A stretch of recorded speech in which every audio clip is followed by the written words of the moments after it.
Tranquilos? Bastante coisa para a gente conversar hoje. Beleza? O chat vai estar aberto, aí eu ponho óculos, tira óculos, não tem problema não. Então vamos lá, bastante coisa para a gente conversar hoje. Hoje a gente entra, finalmente a gente faz a transição da República Romana e iniciaremos Império Romano, com bastante coisa para ser dita. Porém, entretanto, todavia, eu gostaria primeiramente de dar os parabéns para mim e para outros professores, porque hoje é o dia do historiador. Então, hoje é um dia muito importante para a gente, por alguns motivos, uns políticos e outros mais, vamos dizer assim, da nossa profissão mesmo, né? Você ter um dia de reconhecimento é extremamente importante. Então, dentre a profissão de professor, que já é uma profissão extremamente digna e bastante não reconhecida, a gente tem aí, dentre um dia especial aí comemorado para nós, professores e pesquisadores da área de História. Então, parabéns para nós, parabéns, obrigado, Esther, obrigado aí. E, partindo disso, gostaria também de dividir com vocês uma importante decisão que foi votada no início dessa semana, segunda-feira, dia 17, se não me engano. A gente estava numa briga aí desde muitos anos por transformar, né, a profissão de historiador, ele ser regulamentado. O que isso quer dizer? Por exemplo, a gente tem, quando o cara se forma em engenharia, ou o cara se forma em direito ou em medicina, ele tem que tirar o CRC, ele tem que tirar o CRESSE dele, ele tem que tirar, né, a contabilidade também, o cara que se forma em contabilidade, o profissional que se forma em contabilidade, em engenharia, em medicina, em direito. Além de se formar, você ter o diploma, você ainda tem que tirar, você é regulamentado por uma associação, por um grupo de pessoas dentro da sua área, que vai regulamentar, que vai dar regras para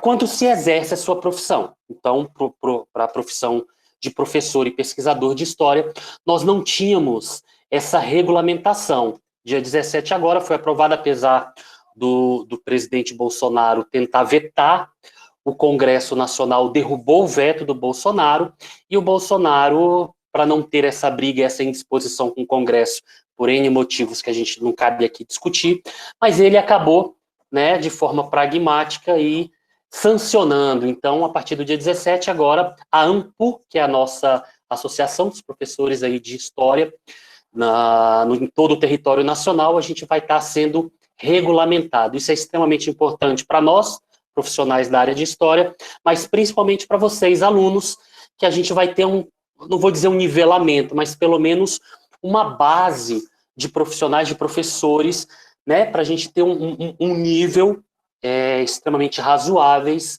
para o ensino, o bom ensino e pesquisa deste campo tão maravilhoso que é a história.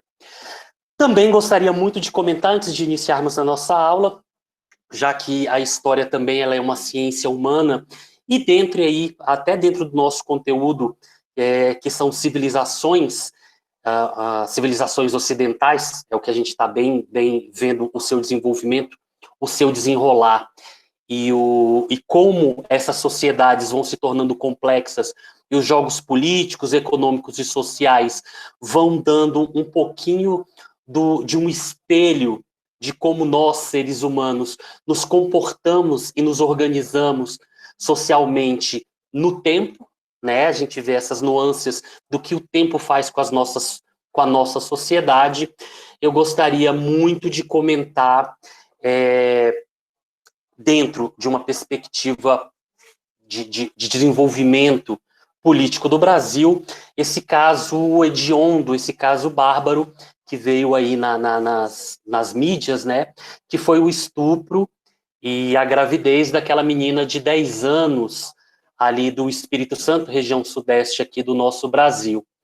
E a gente olha, quando chega à tona, você fala, meu Deus, que absurdo, como isso aconteceu? E aí você começa a ir atrás das informações e você vê em pesquisas não tão atrasadas assim, a gente vê pesquisa do ano passado, que mostra que dos estupros ocorridos no nosso país, 4 entre 10 meninas estupradas, 4 entre 10 são meninas entre 10, 11 e 12 anos, que ficam grávidas. Muita coisa precisa ser discutida, mas uma coisa eu chamo a atenção. Aqui eu estou falando o Brasil, na Constituição de 1984, mas nas constituições anteriores, torna o nosso país um país laico. O que isso significa, entre outras coisas? Significa que a administração pública, por mais que o livre culto, e a gente vai ver isso no Edito de Milão, no Império Romano, mas no caso do Brasil, nós somos um Estado laico. Religião e administração pública, elas não andam juntas. O que isso quer dizer? O Brasil, sim, é um país de livre religião. Você pode, livre culto, inclusive. Você pode ter a sua religião e isso não lhe, o Estado não vai lhe proibir de ter e cultuar a sua religião e as suas manifestações, desde que não fira a lei. Por exemplo, se você tem uma religião que sacrifica crianças, é óbvio que não é proibida a sua religião, mas obviamente que matar uma criança em nome da sua religião se torna um crime de homicídio. Não é uma questão religiosa, mas é uma questão criminal. Tranquilo? Só para vocês entenderem bem isso aí. No caso do Brasil, como sendo Estado laico, me surpreende que essa discussão nas redes sociais ficou tão polarizada como tudo. Desde há 1 ano e meio, a gente está vendo aí as discussões políticas no nosso país, uma polarização muito grande, um extremismo muito grande nas questões políticas, né? Você tem direita e esquerda, cada um no seu polo, principalmente os radicais, deturpando um pouquinho a narrativa dessas discussões políticas, que poderiam ser muito mais proveitosas, mas quando se radicaliza, a gente tende a perder a essência da discussão, a boa discussão, aquela discussão que vai nos levar a conclusões proveitosas enquanto sociedade. Enquanto eu olho no outro o inimigo e o outro olha em mim o inimigo, a gente não vai chegar num acordo nunca. Nunca eu vou concordar com o meu inimigo e vice-versa. Então, quando essa polarização acontece, ela é muito ruim. O PDF não, só coloquei a atividade. Roma, só coloquei uma atividade bem pequenininha para vocês matarem lá. Queria só, então, finalizar nesse assunto, em que essa polarização está muito grande, a gente viu absurdos de grupos religiosos anti-aborto estar na frente do hospital e grupos feministas estarem combatendo, de novo, essa polarização. E ninguém, em momento nenhum, primeiro, discutiu que tipo de política pública temos que fazer para evitar lá no nascedouro, e isso é uma discussão nossa, enquanto sociedade. Enquanto sociedade. O governo e a lei, ela só vai refletir essa discussão quando nós impusermos isso enquanto sociedade. E ninguém está discutindo como esse estupro, como esses estupros vêm acontecendo. O que o Estado pode fazer para minimizar, enquanto política pública, minimizar esses acontecimentos. Então, a gente está discutindo, o estuprador tem que ir preso, ponto, tem uma legislação sobre isso, o aborto vai ser feito ou não, existe uma legislação que, nesse caso específico do aborto, é legal este aborto, o aborto é proibido no Brasil, desde algumas exceções, e no caso do estupro, ele entra neste rol de exceções, e por isso que uma menina, repito, uma menina de 10 anos estava podendo fazer um aborto num hospital público regulamentado, inclusive com especializações nisso aí. Então, precisamos pensar essa sociedade. E por que eu voltei a dizer isso? Primeiro, dando os parabéns, hoje é o dia do historiador e trazendo esse caso, para refletirmos que precisamos entender essa sociedade e como ela vem modificando, se transformando no tempo. Essa mistura entre religião e Estado, ela não é nova. Essa questão entre as políticas públicas estarem ligadas socialmente às questões religiosas não é novidade. Por quê? Porque a religião, desde esse momento que a gente vai estudar, ou seja, o nascimento do cristianismo, e eu estou dizendo especificamente do Brasil, porque o cristianismo no Brasil é a principal religião, é a religião de maioria.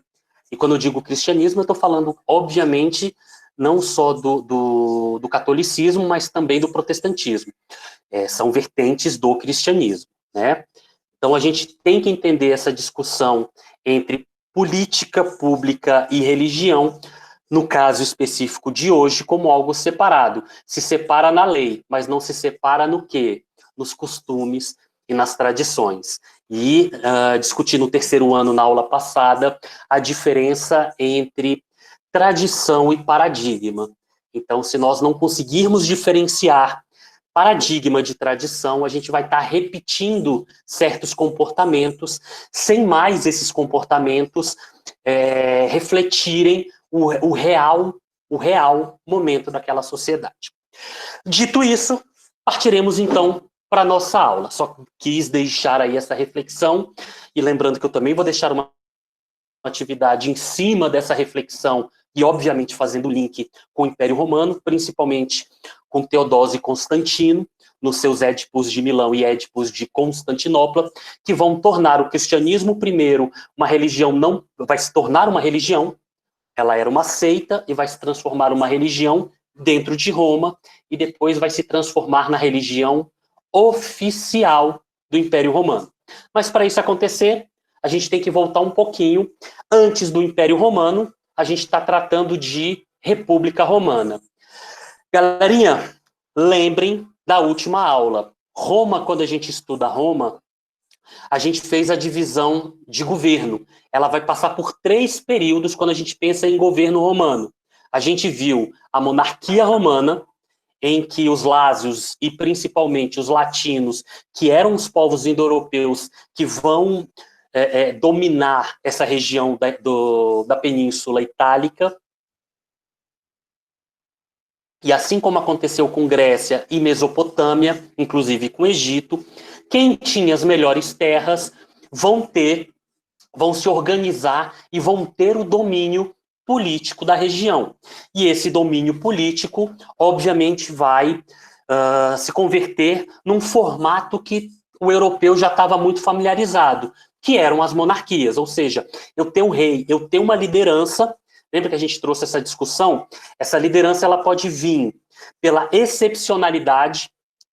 Isso acontece, por exemplo, em guerra, que uma liderança que vai chefiar os militares, chefiar a população e expulsar, resguardar o seu território ou conquistar territórios, ele ganha uma grande visibilidade dessa comunidade, essa comunidade o elege como liderança, e ele então se torna um rei justamente por essa excepcionalidade, ou a mais comum até então, que era a tradição ideológica de transformar uma pessoa que tinha normalmente uma ligação com essa terra, com esse poder político, e o transformar, fazer uma ligação deste cara com a religiosidade. Então, esse cara representava uma divindade, representava um Deus na terra, e por respeito a essa divindade, ou por temor a essa divindade, a gente tem que entender, e o cristianismo ele é uma representação extremamente forte disso,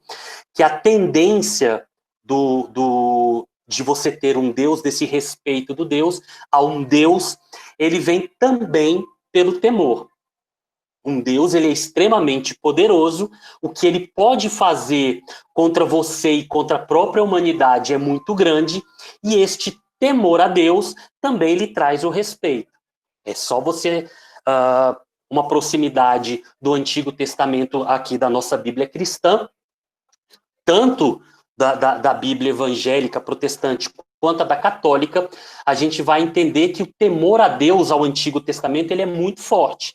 Temer a Deus. Deus pode muita coisa.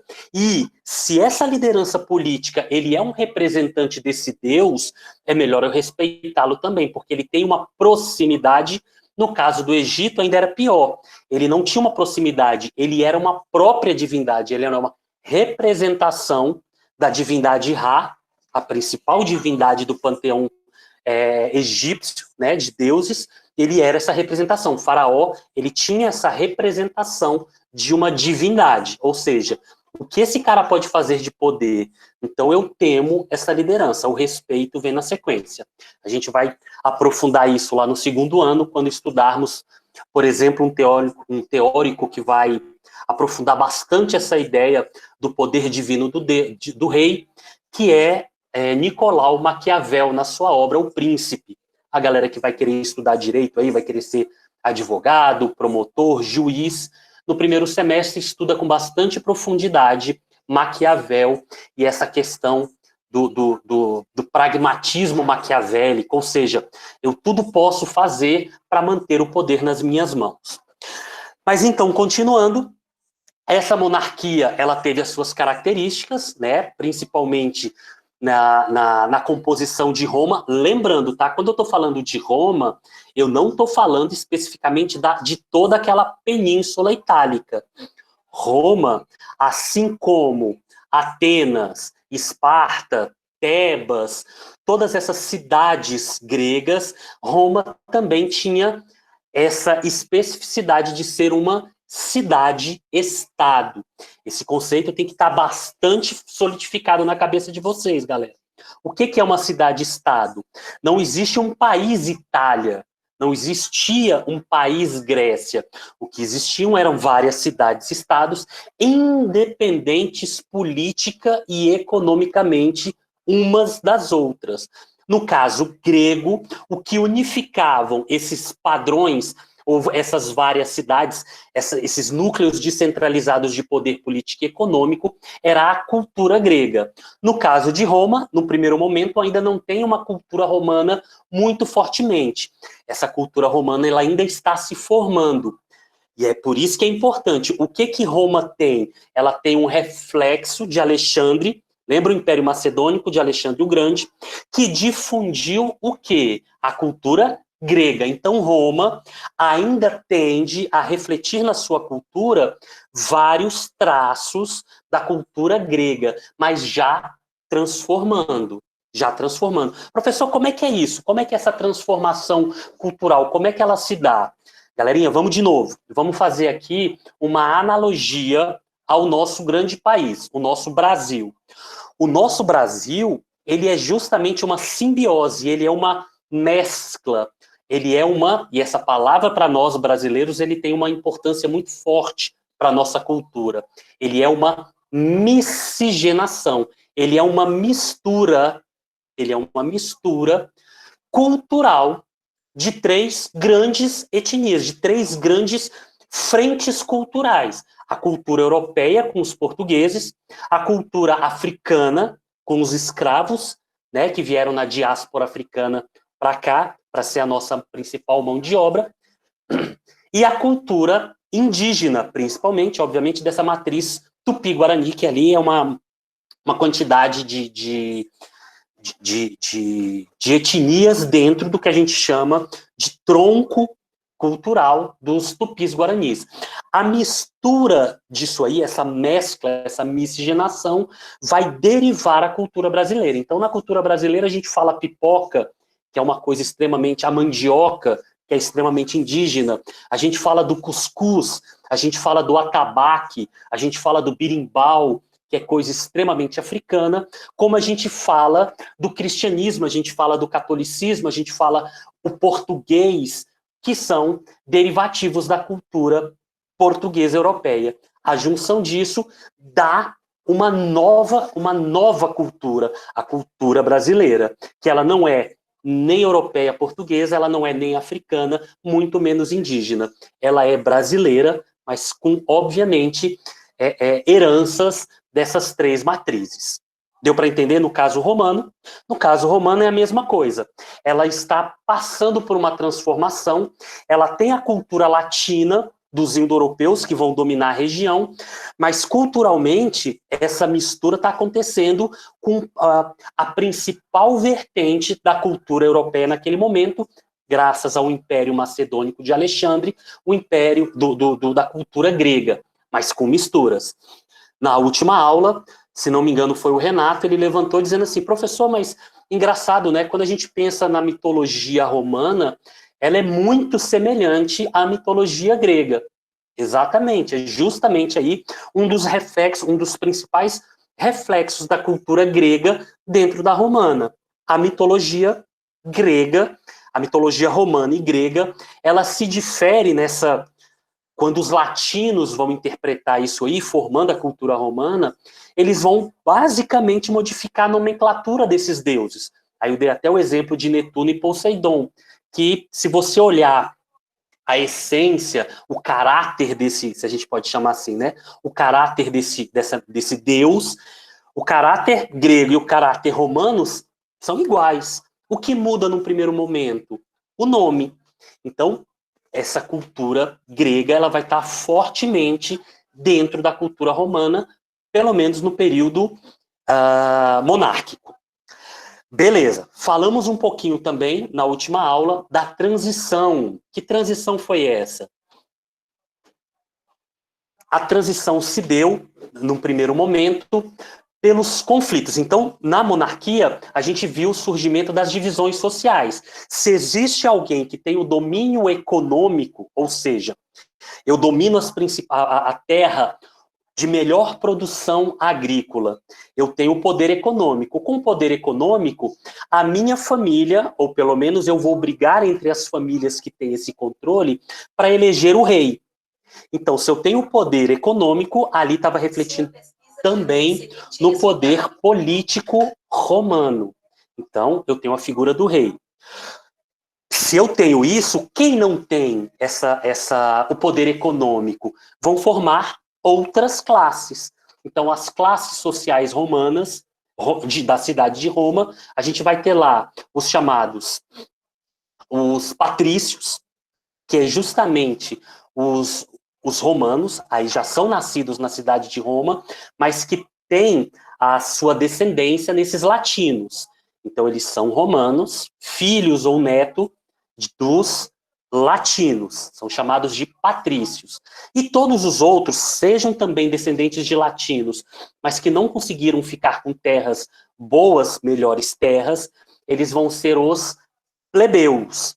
E também vamos ter os escravos. Então, a pirâmide social romana ficava no topo, uma minoria de patrícios que tinham não só o poder político, mas principalmente o poder econômico, seguidos dos...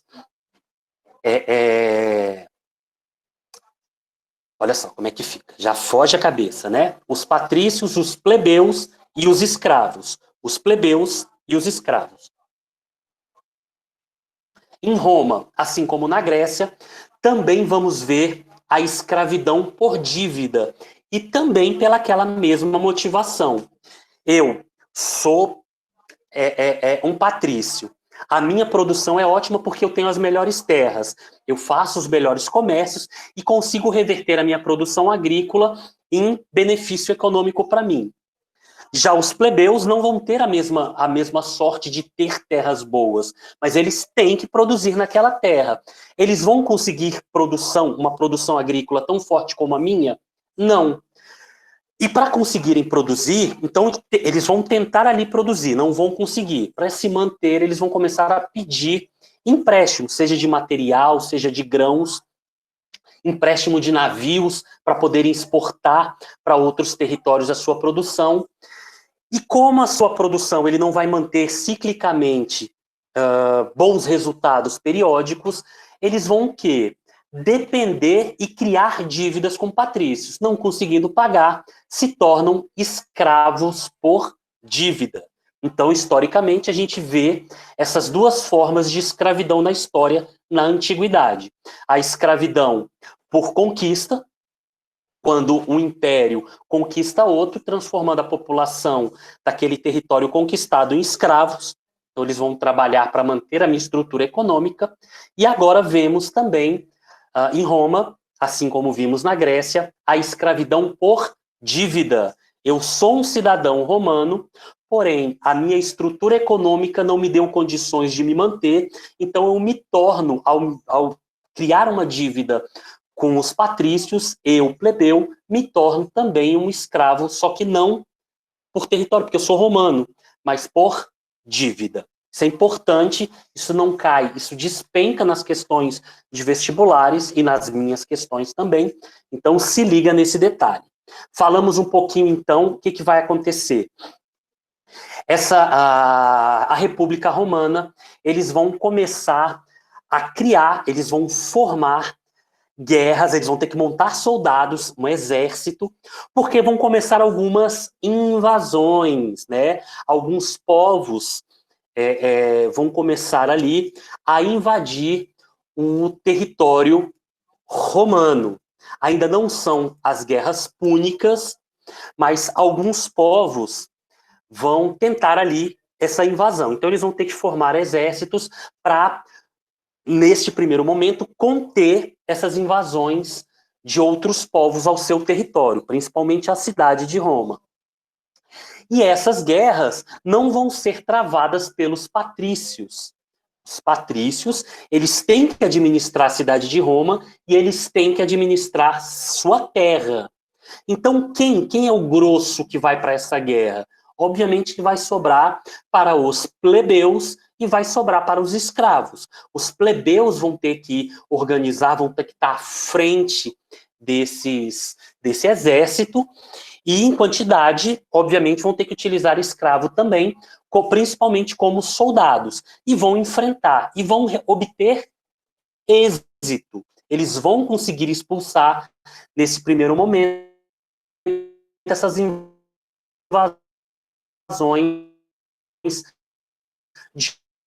de outros povos ali. Eles vão expulsar do seu território.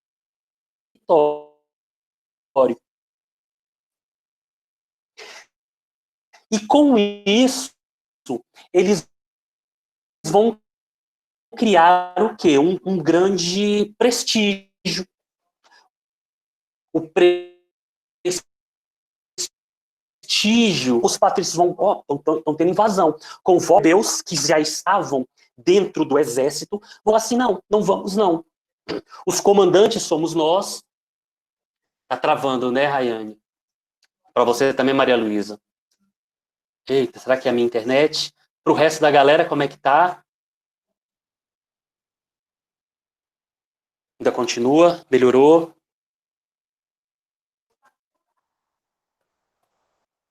Deu uma travada, tá travando também. Deu uma travada quer dizer que... mas voltou. Tava travando. Pretérito perfeito, não é isso? Estava, não tá mais. Esther também estava travando ou agora já tá voltando? Deu umas travadinhas. Eu tenho visto os vídeos também, isso... Beleza, voltou, tava travando, mas voltou. Normal agora? Voltou? Posso seguir? Às vezes dá uma queda de frame aqui. Beleza.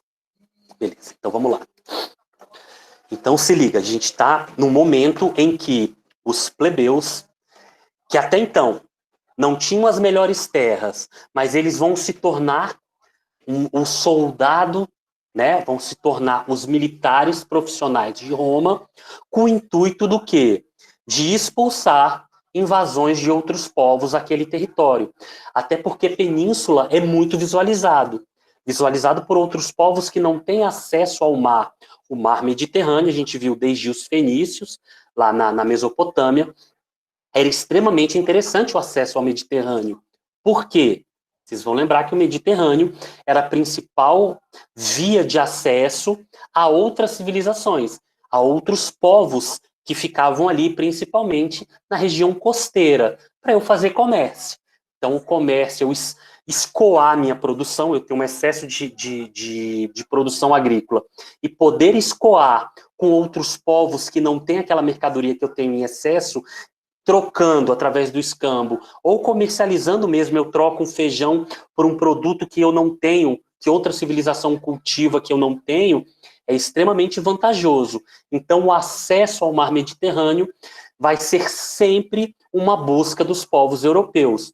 E a gente viu que Roma é uma passagem ali pela Península Itálica de acesso ao mar Mediterrâneo. Então, ter um exército permanente que expulse essas civilizações que tentam esse avanço é extremamente importante. Com esse prestígio que os plebeus irão conseguir, eles vão começar a o quê? Reivindicar melhores condições. Então, eles vão olhar para os patrícios, que têm as melhores terras, que são, até então, os reis daquele momento, e mais, na República também são os senadores, porque quando uma família de patrícios não consegue emplacar um rei, eu vou dividir o poder com ele com um senado. Esse senado era representado, obviamente, pelos patrícios. Então, o Senado era incumbido não só de administrar, mas também de legislar. E o rei, obviamente, administrava segundo as regras deste Senado. Aí a gente viu o quê? O surgimento da... Quem vai lembrar das leis agora? As leis agora deixaram de ser por tradição e vai partir agora para ser escrita. Inclusive escrevi. Bora ver quem lembra. Escreve aí para mim. Alguém aí no chat. Vamos lá, alguém? Quando a lei ela deixa de ser passada de geração em geração, através de forma oral, e agora ela vai ser escrita. Então, os romanos vão inaugurar a chamada lei... Vamos lá. Show, Esther. O direito consuetudinário, as leis consuetudinárias, ou seja, extremamente importante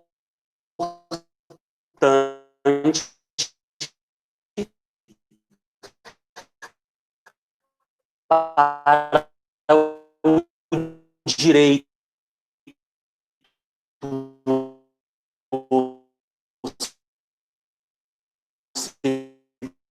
ocidental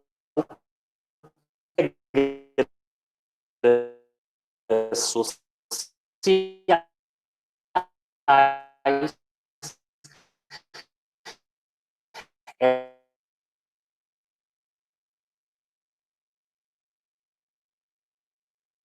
elas... Travou de... Voltou? Voltou? Agora travou muito. Internet. Vamos que vamos, fia. Voltou. Beleza. Vocês me dão um toque, travou, eu dou uma paradinha até ela voltar, porque dá uma queda de frame aqui. Quando liga um outro celular, alguma coisa aqui em casa, dá uma caída. Apesar de eu falar para todo mundo que na hora que eu estou de aula deixa só o notebook rodando, para ver se diminui isso. Mas gente, internet no Brasil é aquilo ali. Olha que é fibra ótica, você paga uma fortuna para ter um pouquinho de qualidade aí na nossa internet, mas não está rolando, não. E principalmente agora, tudo, né, pelo menos em termos de educação, tudo hoje é feita através da internet. Então, imagina quantos alunos hoje do DF em torno, quantas escolas, quantos professores hoje estão online nessa manhã. Então, é óbvio que esse tráfego sendo maior, a tendência da internet também é não segurar essa demanda, né? Então, dá uma caidinha. Mas quando for, vocês dão um toque que eu seguro um pouquinho, pra vocês não perderem aí o fio da meada. Então, voltando, o direito consuetudinário. Então, o Senado também vai ganhar muita força com isso. Então, voltando à questão dos plebeus, os plebeus vão começar a fazer muitas revoltas. Os caras vão falar, não, a gente não vai para a guerra se a gente não tem nenhuma condição, a gente não está ganhando nada com isso. A gente precisa de ter também que o Senado comece a legislar pensando nas demandas, se vocês lembrarem, as leis das 12 tábulas, ou das 12 tábuas. O direito do plebeu a casar com uma patrícia, ou seja, vai ter um mínimo aí de mobilidade social, não para o plebeu, mas para seus sucessores. Se esse patrício tiver terra, essa patrícia tiver terra, essa descendência também vai ganhar um poder econômico aí, era importante. Então, Roma vai ter um mínimo aí de mobilidade social. Um plebeu, pelo menos seus sucessores, a partir das 12 tábuas, vão poder casar com alguém da classe superior, ou de uma classe com mais abastado econômico e politicamente. Legal. O que mais? Eles também vão poder ter tribunais de plebe. O que esses tribunais, essas assembleias de plebe são importantes? Eles também vão poder levar demandas para o Senado. Ou seja, uma reunião de plebeus, pensando o universo de plebeus, vai poder sugerir por Senado melhores condições. E dentre essas assembleias, por exemplo, vai surgir aí uma carreira militar. Então, por exemplo, a gente vai ver cargos, uma hierarquia dentro do militarismo romano. Cargos como cônsul, pretores, vão surgir dentro dessa carreira. Como hoje a gente vê aí, imperador vai aparecer. O imperador é uma derivativa de um cônsul. Um cônsule, um cônsul, ele é um militar que também tem características administrativas. Ele seria o representante aqui do exército moderno ao general. O general, ele não vai para frente de batalha, e jamais. Ele pensa de forma teórica uma guerra. Ele tem um cunho administrativo militar. O coronel, esse cara é a patente mais alta que vai para a guerra, que realmente segura em armas e está à frente de um pelotão. Então se liga aí, todo esse pensamento hierárquico com um soldo, com salário, né, com essas, eu posso ter escravo, o imperador vai poder ter escravo, um cônsul vai poder, então todo esse pensamento agora militarista vai vir muito em tona graças a essas assembleias plebeias, e o Senado vai ratificar. Então se liga, a gente está exatamente em um momento em que o militarismo começa a ganhar força. Lembra que eu disse que todo o império ele é sustentado por dois pilares: a militarização de seu povo e a expansão territorial. No caso agora da República Romana, ela deu condições a essa Roma, a essa população romana, se militarizar. Por quê? Se eu não sou um patrício, ou eu sou um plebeu que não casei com um patrício, que é uma minoria, tá, gente? Olhando a pirâmide social, os patrícios, esses senadores, esse rei, a galera que tem condições econômicas, é uma minoria. A base da pirâmide social romana republicana está formada, obviamente, por plebeus e escravos. Escravo, em momento nenhum, a gente vai ver ele buscando direitos, até porque o conceito de escravidão ela é complexa. O escravo ele é praticamente uma propriedade, né? O escravo ele tem um dono. Isso é importante a gente ressaltar, porque na Idade Média a gente vai ter que diferenciar isso um pouco. O escravo ele é propriedade de um dono. Um dono se eu tenho esse caneco que eu quero jogar fora, é meu. Propriedade privada. Cuidado que esse termo eu não gosto muito desse conceito antes de Rousseau, lá na ideia iluminista, pós-revolução, ou pré-revolução francesa, mas a ideia da propriedade privada quer dizer, eu sou dono, o Estado é dono do escravo, ele faz o que ele quer, manda matar, vende, ele faz o que ele quer, o escravo é a propriedade. Então a gente vai ver revoltas de escravos? Vamos, a gente vai ver revolta de escravos, mas por liberdade, para se tornar não escravo. Agora, o escravo ter direito, não. A única reivindicação de um escravo é o quê? Não ser um escravo. Não é isso? Show de bola. Bom, voltando então, agora a gente está quase aqui na transição da República Romana para o que a gente chama de Império Romano. Dentre esses cônsuls, a gente vai começar a destacar aí alguns militares extremamente importantes. alguns militares aqui bastante importantes. São eles.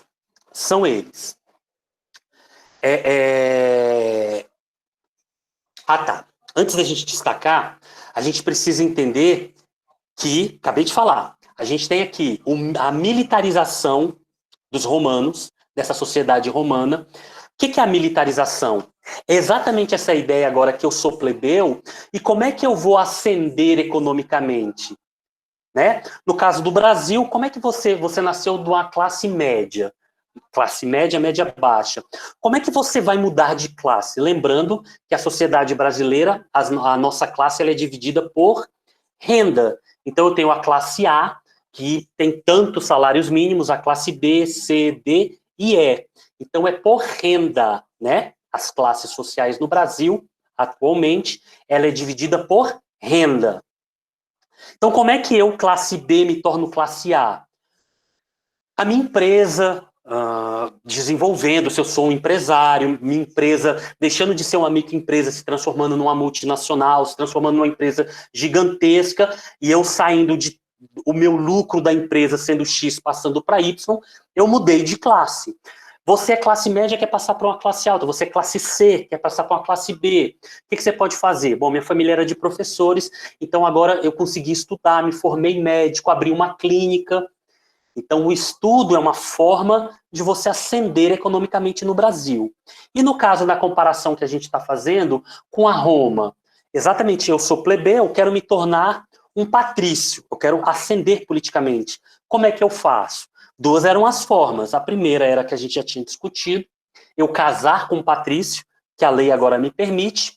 E a segunda é agora nessa militarização, eu ascender, eu crescer, eu desenvolver na carreira militar. Então, se eu sou um soldado, um plebeu que era um soldado, me tornei dentro das hierarquias da carreira militar, eu vou crescendo, ascendendo, né? Vou desenvolvendo, vou ganhando guerras, né? Vou sendo o fiel da balança em determinadas guerras, eu vou ganhando prestígio militar. E esse prestígio se reverte para mim dentro da hierarquia militar romana. Tranquilos? E é neste momento que, para esse prestígio, para esse militar desenvolver, ele precisa o quê? A segunda fase, ou desenvolver o segundo pilar de um império, aí sim vai formar um império, que é o quê? A expansão territorial. Então chegamos ao momento das chamadas guerras púnicas. Guerras púnicas, que é justamente o quê? Roma vai começar não mais se defender das invasões, mas Roma tem um exército extremamente organizado, porque dentro dessa organização militar romana, eles vão pensar militarmente, e isso vai trazer estratégia. O soldado romano, ele vai criar estratégias militares muito potentes, muito importantes. Lembra de Esparta, quando os soldados espartanos, que eram bastante técnicos, eles tinham aquela ideia, por que um espartano não podia ter deficiência física? Para quem seguiu o meu conselho e assistiu os 300, né, os 300 de Esparta, viu que era extremamente importante eu não ter, né, a eugenia espartana, ou seja, o espartano tinha que ter fisicamente ser perfeito, porque uma das características dele de batalha era: eu preciso empunhar um escudo e uma espada com perfeição.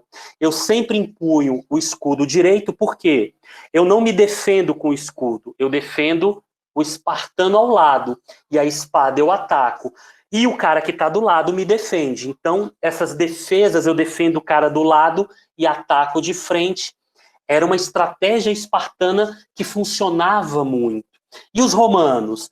Já muda, se a gente pensar, e eu vou deixar lá alguns desenhos, por exemplo, o escudo romano já era um escudo que ele vai ser em formato arredondado, abaulado, e ele vinha do nariz até a canela.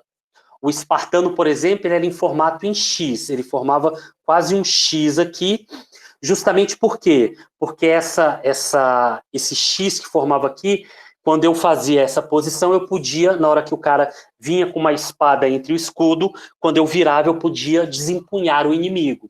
No caso romano, eles vão passar as formações romanas, formação tartaruga, formação, ele tem vários nomes, e eles vão treinar muito isso.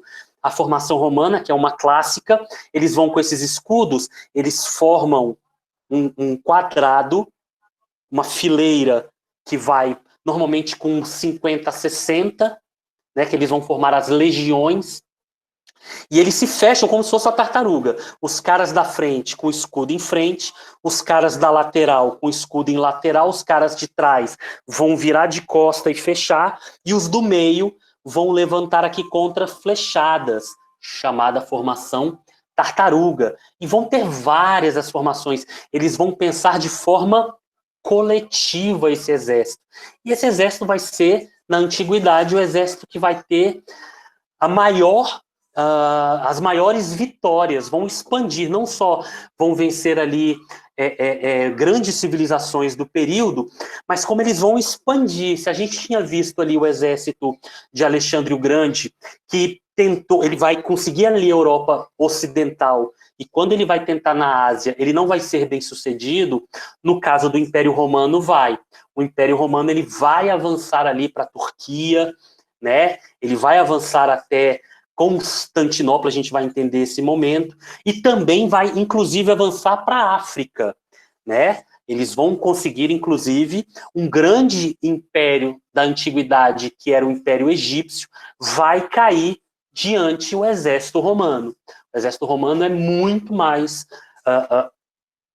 vamos dizer assim, mais inteligente, muito mais forte, e vai conseguir sucumbir grandes impérios, inclusive o Império Egípcio. Tranquilos até aqui? Então, justamente essa transição, essa ascensão, ou esse caminho de ascensão dos plebeus, que começaram a legislar em causa própria e vão conseguir, junto ao Senado, esse apoio, eles vão conseguir uma carreira militar muito forte. Essa carreira militar, eles vão começar a trabalhar fortemente nisso, vão formar um exército muito forte, e o próximo passo, eu tenho um exército muito forte, a militarização aconteceu, a gente vai começar a utilizar esse exército, porque eu quero prestígio, eu quero desenvolver na carreira militar. Nada melhor do que guerra. A guerra é muito importante para o militar mostrar prestígio. Então esse exército romano ele vai se organizar num ponto e eles vão começar a expandir, vão sair, chamadas guerras púnicas, eles vão sair da Península Itálica e vão começar a expandir por toda a Europa, parte da Europa Ocidental, parte da Oriental, parte da Ásia e parte principalmente da África subsaariana. Então aqui nós vamos ter o quê? O surgimento, a transição da República para o Império Romano. Mas para isso acontecer, vamos pensar agora politicamente.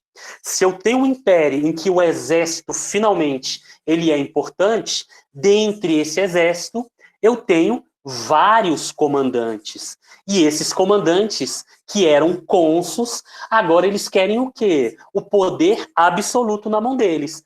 Eles não querem ter que dividir nem com o Senado e nem com um rei, né? Não querem dividir com o Senado e nem com o rei o poder. Eles querem o poder, como todo imperador, eles querem o poder sozinho na mão. Eu não quero ter que pedir autorização para o Senado para eu entrar em guerra.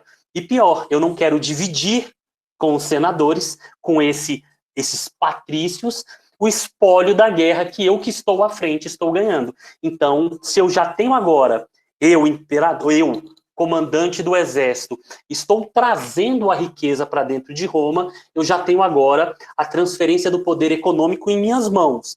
Nada mais justo do que eu busque o poder político. E como isso vai ser feito? É exatamente o que a gente vai fazer agora, o que vai entrar nas questões para vocês nos períodos dos triunviratos. Vou escrever no chat. De novo, travou de novo, voltou. Ângelo, voltou? Tá travando?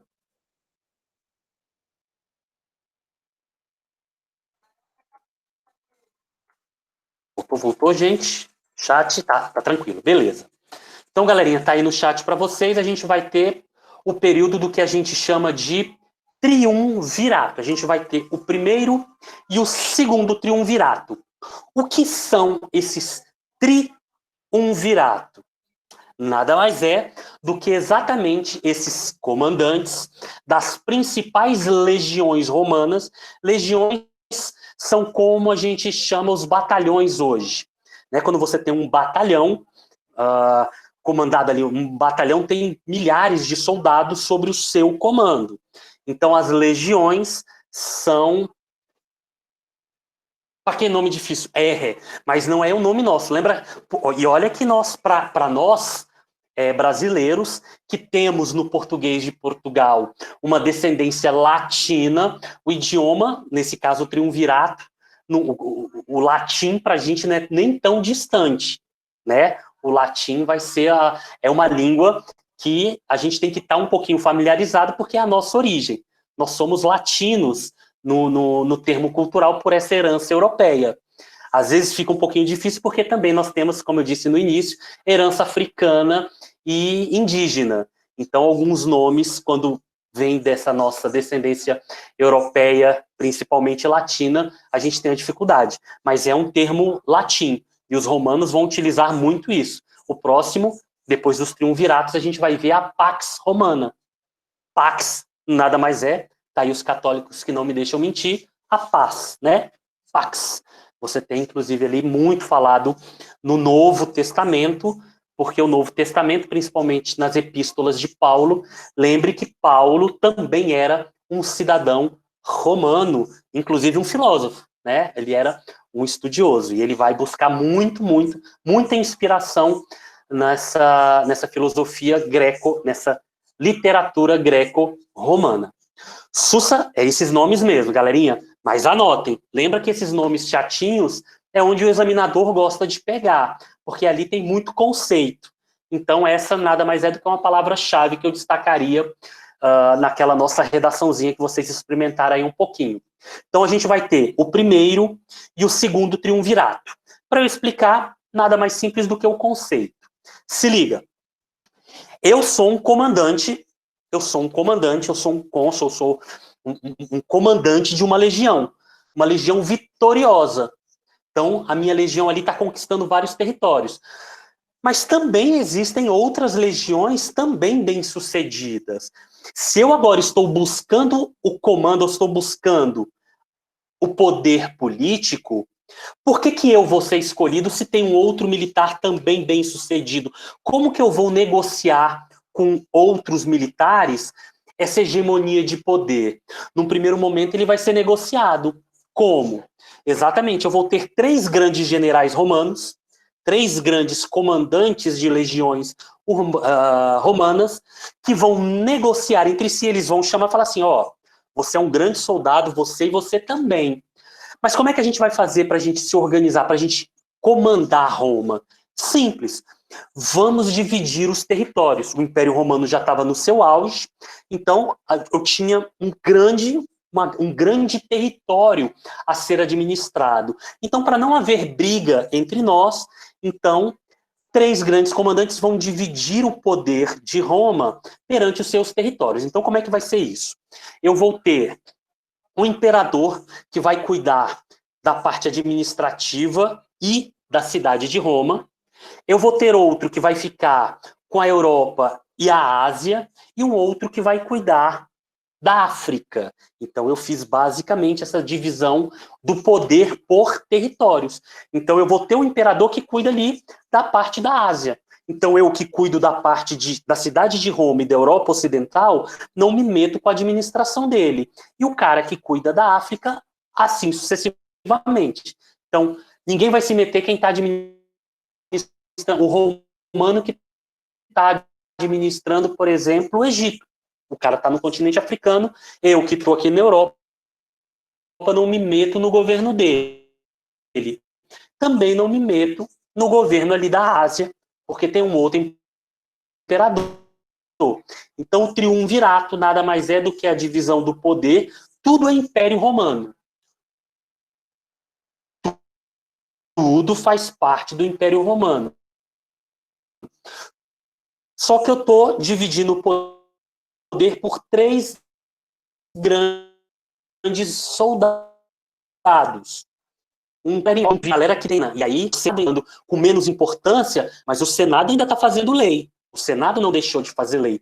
O Senado cria os impostos para manter esse exército, porque o Império Romano, essa riqueza do Império Romano, também é revertido para a cidade de Roma. A prosperidade romana se dá por esses escravos e por essas cidades conquistadas e suas riquezas que vão transformar esse espólio de guerra, vão reverter para Roma. Por isso que Roma vai ter o que? A cidade de Roma vai ter o seu apogeu, o seu auge econômico e cultural. Então aqui, se liga. Aqui a gente vai ter, por exemplo, nesse período do primeiro triunvirato, voltou. Tô com a Gabriela, voltou. Então, de novo, neste período do primeiro triunvirato, quem está administrando a Europa e a cidade, né, um desses grandes soldados, desse triunvirato que ficou com a Europa e a cidade de Roma, ele administra o espólio de guerra, ou seja, toda a conquista dos outros 2 imperadores da Ásia e da Europa, porque uma parte grande do que foi conquistado no exército vai para a cidade de Roma. Então aqui, por exemplo, a gente vai ver na cidade de Roma a construção do Coliseu. Uma das culturas, né, aqui já bem romano, vai ser a ideia dos jogos romanos. Ele vem um pouquinho da ideia dos Jogos Olímpicos gregos, lembra da cultura greco-romana? Ele vai ter uma releitura. Para os gregos, né, eu mostrar a minha força através do meu corpo, o cara que é mais ágil, é mais inteligente, ele corre mais, ele tem mais força física, demonstra que ele é o principal grego. E para os romanos, se a gente está num período de império em que o militarismo é a grande força, a grande representação do império, é os seus militares, obviamente que essa representação também vai estar nos seus jogos. Então, o Coliseu, ele é o principal, vamos dizer assim, a principal construção, o principal circo, o principal teatro romano. Só que toda essa representação, tanto do teatro como dos Jogos Olímpicos gregos, vai ter uma roupagem diferente no Império Romano, porque tudo vai ser revertido para a guerra, mostrar como o soldado romano ele é forte. Então ali a gente vai ter representações das guerras púnicas, a gente vai ter guerreiros se matando ali dentro.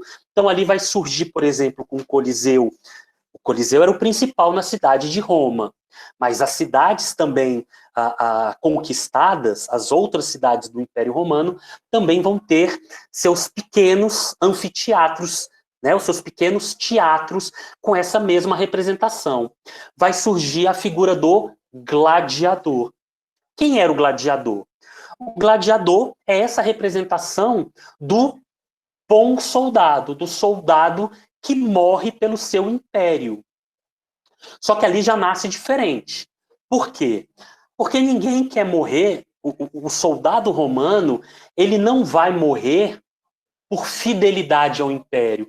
O soldado romano, lembra como a plebe vai enxergar no exército uma forma de ascensão política e econômica. Então é óbvio que o soldado, quanto mais conquistas, mais ele tem retorno econômico. Mais ele tem retorno econômico. E esses imperadores do triunvirato, quanto os seus soldados, eles fazem o Império Romano crescer porque eles ganham economicamente com isso. Para quem assistiu o filme Gladiador, né, não sei se tem o artigo O Gladiador ou se é só Gladiador, aquele do Máximo, que ele é um general romano, mas o que acontece?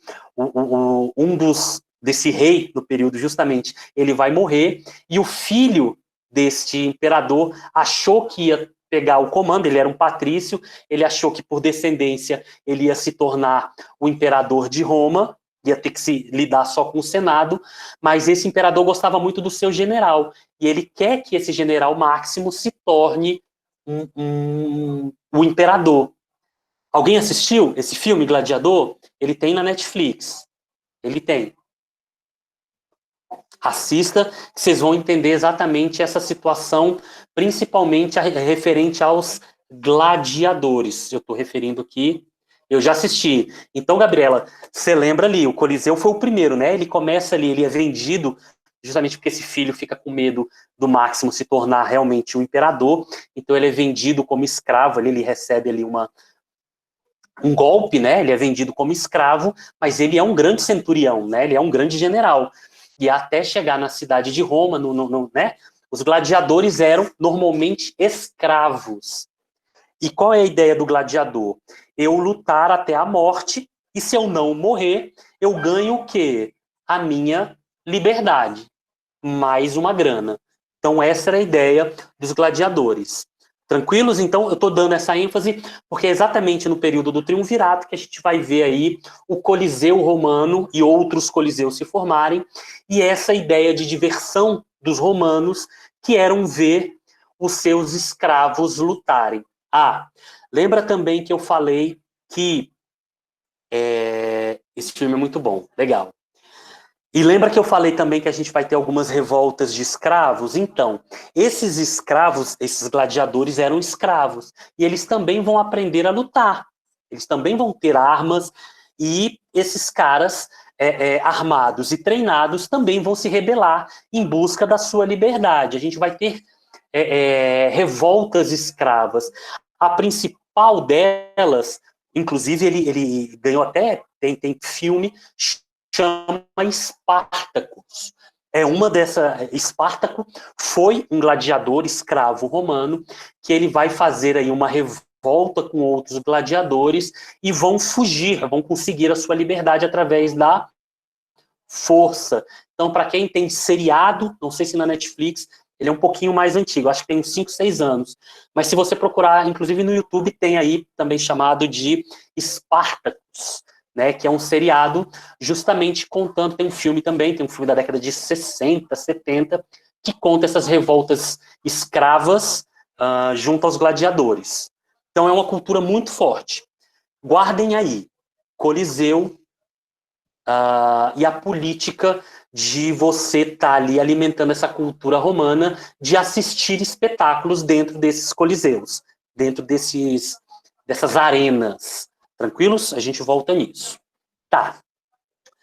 Júlio César, guardem esse nome. Alguns nomes agora, eu vou falar com essas características, mas eu vou deixar um mapa mental também, porque aparece demais. Eu acho uma judiação isso.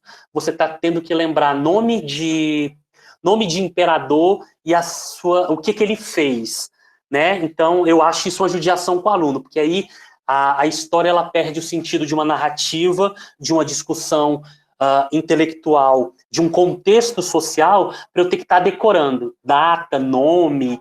Aí, para mim, enquanto professor, perde um pouco o sentido. Mas eu tenho que reforçar, mas eu vou reforçar isso no mapa mental, porque isso cai em prova dessa maneira. Então, por que eu tenho que gravar o nome Júlio César? Primeiro, Júlio César no Triunvirato, no primeiro Triunvirato, ele vai ser esse imperador que cuidou da cidade de Roma e do Ocidente. Só que ele vai ganhar muito prestígio político e econômico e ele vai matar os outros 2 imperadores. E ele vai conseguir unificar esses antes triunviratos, ou seja, o governo de 3 imperadores, na figura dele mesmo. E Júlio César vai ser um imperador muito querido pelos romanos. Ele vai conseguir unificar 3 situações. Ele vai ser o cônsul, ou seja, o principal administrador, o principal soldado administrador de Roma. Então, o nome deste cargo é cônsul. Ele vai unificar a religião e ele vai conseguir unificar também o legislativo. Então, na figura dele, imperador romano, ele vai legislar, ele vai ser o principal líder religioso e o principal administrador da cidade de Roma. Então, ele vai ser principal cônsul, ele vai ser o principal César. Então, agora, esse César é o cara que unificou os triunviratos, esse império, na mão de um só soldado, Júlio César. Então agora vai vir aquela máxima, todo mundo vê, né? Você chega para o seu imperador e fala, Ave César, ou seja, existe uma submissão em César, ele vai começar a cunhar moeda, cunhar quer dizer fabricar, moeda de ouro com a sua figura, ele vai aproveitar desta riqueza, dessa pujança econômica da cidade de Roma, e vai começar a colocar bustos, né, com o seu rosto, e ele vai ser muito amado e querido pelo seu povo. Só que qual o problema disso? Isso. Dentro do conceito autocrático, ele é um ditador. Ele não tem agora se ele é o cara que legisla, ele é o cara que, na forma religiosa, ou seja, a ética e a moral religiosa, ele também, porque ele é o chefe da igreja. Além do mais, ele que administra, ele é um ditador. Todas as forças que podiam contrapor o seu poder, ele unificou na figura dele. Ele é um César. Ele é o máximo do máximo. Então, se antes existia uma lei, o Senado era a representação dessa lei, que freava um pouco o poder ou deste rei ou desse administrador, não tem mais o Senado. O Senado sucumbiu na figura do César, porque o César, ele que faz a lei. Ele não precisa do Senado para isso. Muito bom. Então, Maria Luísa, sim, eu posso dizer que o imperador Júlio César era um ditador. Ele ditava todas as regras. Não existia nada acima de Júlio César. Mas ele vai fazer uma administração extremamente popular. Júlio César vai ser muito querido pelo povo romano. Só que, qual o problema disso? O problema disso é que outros generais, outros soldados, vão enxergar em Júlio César uma ameaça. Mas peraí, por que eu, que estou também no campo de batalha, também estou trazendo para Roma riquezas, não posso e nunca conseguirei mais ser um imperador, porque ele acabou com a questão triunvirata, ele acabou com aquela de César, unificar esse poder. Os senadores, ou seja, aqueles patrícios ou de origem patrícia, que tinham o poder do Senado, ou seja, de fazer leis e controlar politicamente também a cidade de Roma, obviamente que também não vão enxergar nessa figura centralizadora de Júlio César com bons olhos. Então esses caras vão criar o que a gente chama de conspiração. O que é conspiração? Bom, se eu politicamente e economicamente não tenho como tirar o poder na mão desse cara, o que me resta fazer?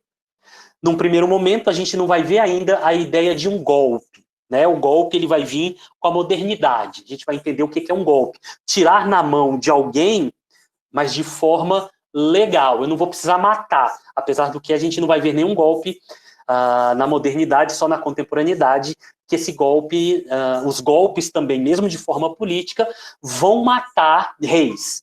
Mas nesse caso, o que é uma conspiração? Uma conspiração é um grupo de poderosos e alguém próximo a esse ditador que vai tirá-lo do poder. Como? Matando. Quem vai fazer isso? Júlio César estava de olho nos senadores, estava de olho nos outros militares que queriam matar, então ele estava sempre precavido disso, mas ele não conta com quem? Com seu sobrinho, Brutus. Por isso a famosa e célebre frase, quando Brutus, seu sobrinho, um parente extremamente próximo e querido de Júlio César, vai o apunhalar pelas costas. Esse termo de eu fui apunhalado pelas costas, traído por alguém próximo a mim. Eu fui traído por alguém que eu não... Então, já vi questões de prova justamente colocando o desenho, né, de Brutus apunhalando Júlio pelas costas e justamente discutindo essa ideia da palavra confiança. Então, Brutus tinha total confiança de Júlio César Ele era um dos seus principais conselheiros, mas vai ser apunhalado. Brutus tinha a pretensão de ser o imperador, de ser ele César, o que não vai acontecer. Brutus vai apunhalar, mas, de novo, os generais, através da força, vai montar o que a gente chama de o segundo triunvirato. Tranquilos até aqui, alguma coisa foi atropelada, algum termo, alguma coisa não foi entendida na minha narrativa, até tu, Brutus. Perfeito. Então você chega, né? Você tem lá, sei lá, o seu namorado, a sua melhor amiga, de repente sua melhor amiga vai lá e ó, fura teus olhos. Tu olha e fala, até tu, Brutus, eu nunca imaginava que a minha melhor amiga, minha confidente, fosse tirar o meu namorado de mim. Pro cara, seu brother, joga futebol contigo, vai lá e fica com a sua namorada. Tu vai virar para ele e vai falar, caramba, até tu, Brutus. Quer dizer, meu irmão, eu imaginava isso de qualquer um. Eu estava precavido com qualquer tipo de traição, mas nunca essa traição de alguém que guardava da minha total confiança. Então esse termo é importante vocês guardarem. Vacilou é Blacks, é isso mesmo. Vacilou é Blacks. Show de bola. Tranquilos? Então, se eu perguntar, o talarico, o famoso talarico. O talarico, ele é um exemplo de um Brutus. Mas, por exemplo, vamos assim, gastar nossa imaginação e pensar que, por exemplo, um dos filhos do Bolsonaro vai lá e a gente descobre que quem mandou dar a facada no Bolsonaro, na época que ele era candidato, foi um dos filhos dele. Ele vai olhar para um dos filhos dele e falar, até tu, Brutus, eu imaginava isso da esquerda, da direita, do alto, de baixo, eu imaginava isso de qualquer um, mas alguém imaginaria que um dos filhos do Bolsonaro mandasse esfaqueá-lo? Então, é essa a ideia de alguém que guarda de total confiança ir lá e trair. Então, essa frase, até tu, Brutus, é esse exacerbo. Eu olho e falo, meu irmão, eu imaginava a traição vindo de qualquer um, menos de você. Esse é o intuito que eu quero que vocês gravem, porque essa frase ela vai aparecer com essa ideia. Tranquilão? Não, perdeu pouca coisa, Esté. Depois só dá uma. Tá aparecendo aí talarico, tá aparecendo. Meu Deus do céu, o que que foi? O professor tomou um chifre? Não, tenha calma, não é isso.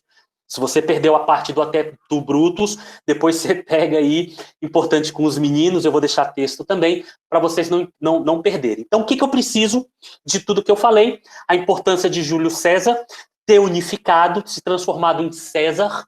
César agora deixa de ser apenas o sobrenome dele, Júlio César, e se transforma num cargo, ou seja, num ditador que foi colocado, ele unificou, não tem triunvirato com ele, ele se transformou num imperador único, um ditador, ele derruba o Senado, ele derruba os outros generais, e obviamente que ele vai ser confrontado com isso. Vai ser traído pelo seu sobrinho, que guardava da sua total confiança, porém Brutus, que aspirava a ser esse César, não vai sê-lo.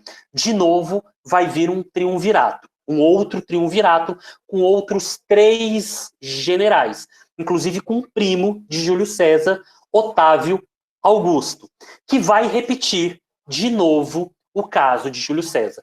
Otávio Augusto também vai ser o administrador da cidade de Roma e também do Ocidente, e vai matar os outros 2 e vai se transformar em César. Ou seja, os triunviratos vão deixar de existir, porque os generais vão enxergar que não adianta eu dividir o poder com outros militares, que se eu não estiver na cidade de Roma, eu vou ser morto, não vou ter o prestígio suficiente de unificar o império, então vamos brigar para o quê? Para ser imperador romano. E os imperadores agora não vão ser triunviratos, vão ser no período que a gente chama de a Pax Romana, ou seja, o auge Império Romano, o período de Roma onde a gente vai ter a paz. Vão passar aí 2, 3 séculos, a gente vai aí de 1 antes de Cristo até 4 depois de Cristo, no período que a gente vai ter o auge e o declínio do Império Romano. Ah, sim, calma, Esther, que horas são? 10h50, tá. Então, na próxima aula, vou falar da Pax Romana e suas características. Último detalhe que eu tinha falado lá, falei do Dia do Historiador, dei lá o meu desabafo, ao mesmo tempo, a minha crítica social, já que eu sou um professor de História e de Humanas, obviamente. Também hoje, a partir das 14h30, estaremos nós, professores do SED 8, fazendo o nosso conselho de classe, e na quarta-feira a gente vai fazer o conselho do bloco 1. Então a gente vai fazer ali os primeiros anos, A, B, C, D, o segundo ano, A, B, C e D, e o terceiro ano, A, B, C e D, bloco 1. Ah, não, minto. Na quarta-feira a gente vai fazer só os primeiros anos. Na quinta-feira, o segundo, e na sexta-feira, os terceiros anos. Se não me engano, vai ser assim que vai ser essa divisão. Notas. Vou repetir para vocês. Entrarei neste conselho e quando me perguntarem as notas do primeiro bimestre, eu vou explicar da seguinte maneira, do jeito que eu estou sendo bastante claro com vocês. Não fechei nota do primeiro bimestre. Por quê? Porque existe uma circular da regional, da Secretaria de Educação, nossa aqui do Distrito Federal, nos dando uma prerrogativa, uma excepcional prerrogativa de quê? De não precisarmos fechar o primeiro bimestre. A gente pode fechar o primeiro bimestre lá no final do segundo bimestre, fechando inclusive o semestre de vocês. Tá, professor, estou confuso. O que isso quer dizer na prática? Na prática, simples. O que isso quer dizer na prática? O que isso quer dizer na prática? Comigo, eu não sei como é que... Tem professores que estão passando nota, fechou o primeiro bimestre e tal, sussa para eles, legal, eles vão seguir desse jeito.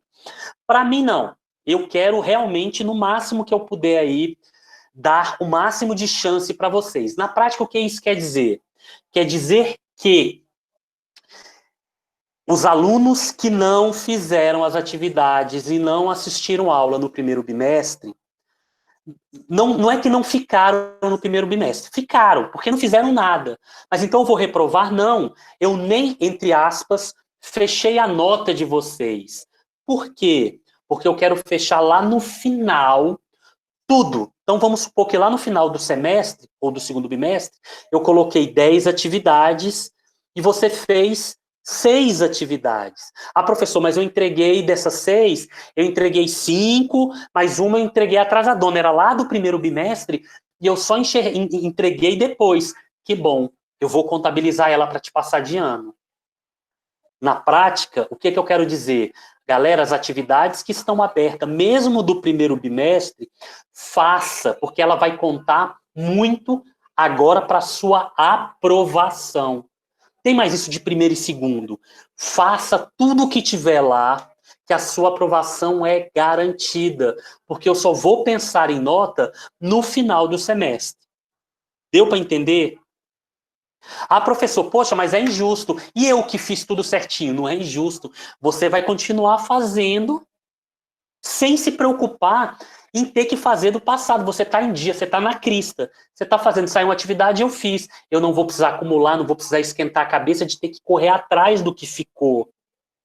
Ao mesmo tempo, eu estou dando uma chance para o que ficou. Ah, professor, então a minha nota no final vai ser a mesma? Não. Eu disse que eu não fechei nota, mas não quer dizer que eu não tenho nota. Vamos imaginar o caso da Sadraque, por exemplo. Ela está fazendo tudo no prazo certo, não deixou nenhuma atividade para trás.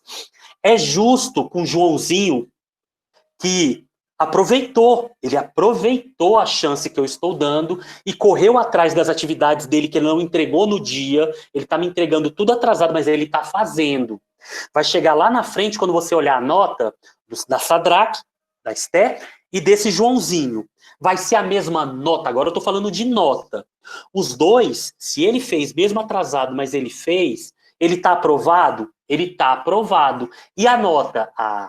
É aí que eu vou diferenciar o aluno que fez tudo em dia do aluno que fez atrasado. Essa aluna fez tudo em dia, assistiu às aulas. Essa menina é 10, eu vou dar 10 em história com louvor, bater palma. Ó, Coraçãozinho, show de bola. Esther, tá aprovada com 10. A sua nota é 10. Você fez tudo certinho. E esse aluno que correu atrás, mesmo com atraso, ele correu atrás. Ele tá aprovado, mas é com 10? É com 9? É com 8? Não. Ele vai ter uma nota condizente com a forma que ele tratou. Então ele não vai poder ter um 10, um 9. Aí depende da quantidade de atividades que ele fez, da quantidade de aula que ele assistiu, né? Da forma, ele me entregou com atraso, não me entregou, então ele vai passar, então, ou seja, 5, 6, dependendo de como e quanto de atividade ele fez. Então eu vou diferenciar aí na nota, e essa nota vocês vão ficar sabendo aí no final do semestre. Aí você vai ficar 10, eu fiz tudo é 10, 9, 8, aí eu vou dar uma nota, mas lá no final. Deu para entender? Consegui explicar como é que eu, história, vou trabalhar, estou trabalhando com vocês. Então agora, 10 de 10. Isso, 10 de 10. Se eu tinha 10 atividades, você fez 10 sem atraso, 10.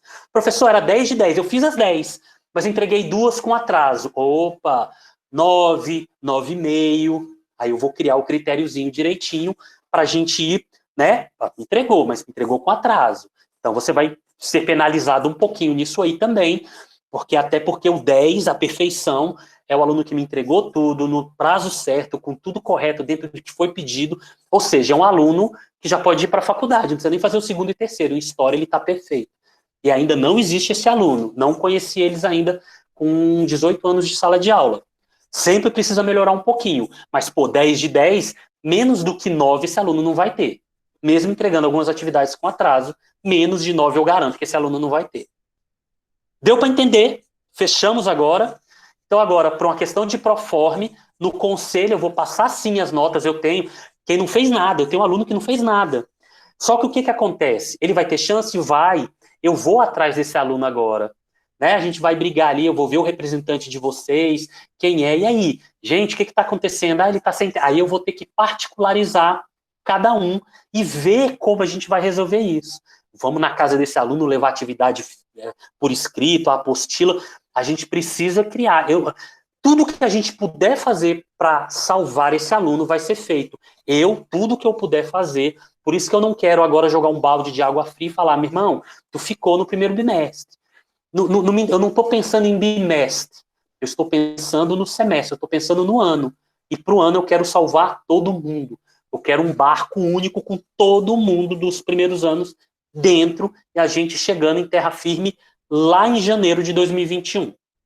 Deu para entender a minha ideia? Fechou? Show de bola. Se está entendido, então às 2h30 hoje estaremos de conselho aí, falando da vida de vocês. Como todo conselho é muito bom, gostoso, que a gente fala dos alunos, a gente desabafa, a gente fala mal, a gente fala bem, a gente chora, a gente ri, e é o nosso conselho aí. E do primeiro ano, obviamente, a gente vai estar só, pelo menos eu, tirando esses alunos que eu não sei. Por isso que eu não quero criticar, pô, o aluno do primeiro ano não está fazendo atividade. Eu não quero entrar nesse mérito agora, porque eu ainda não sei as particularidades que estão acontecendo dentro da casa de cada um. E eu quero conhecer para eu não ser injusto, para eu não cometer injustiça. Ser injustos, infelizmente, até pelo fato de sermos seres humanos, a gente é injusto, mesmo não querendo sê-lo. Tranquilos? Obrigado por essa quarta maravilhosa juntos. Fiquem com Deus, fiquem em segurança. E vou estar colocando mais atividade, vou estar colocando aí mapa mental, vou estar complementando aí essa nossa aulinha de hoje. Fechou? Um cheiro, fiquem com Deus. Até a próxima quarta.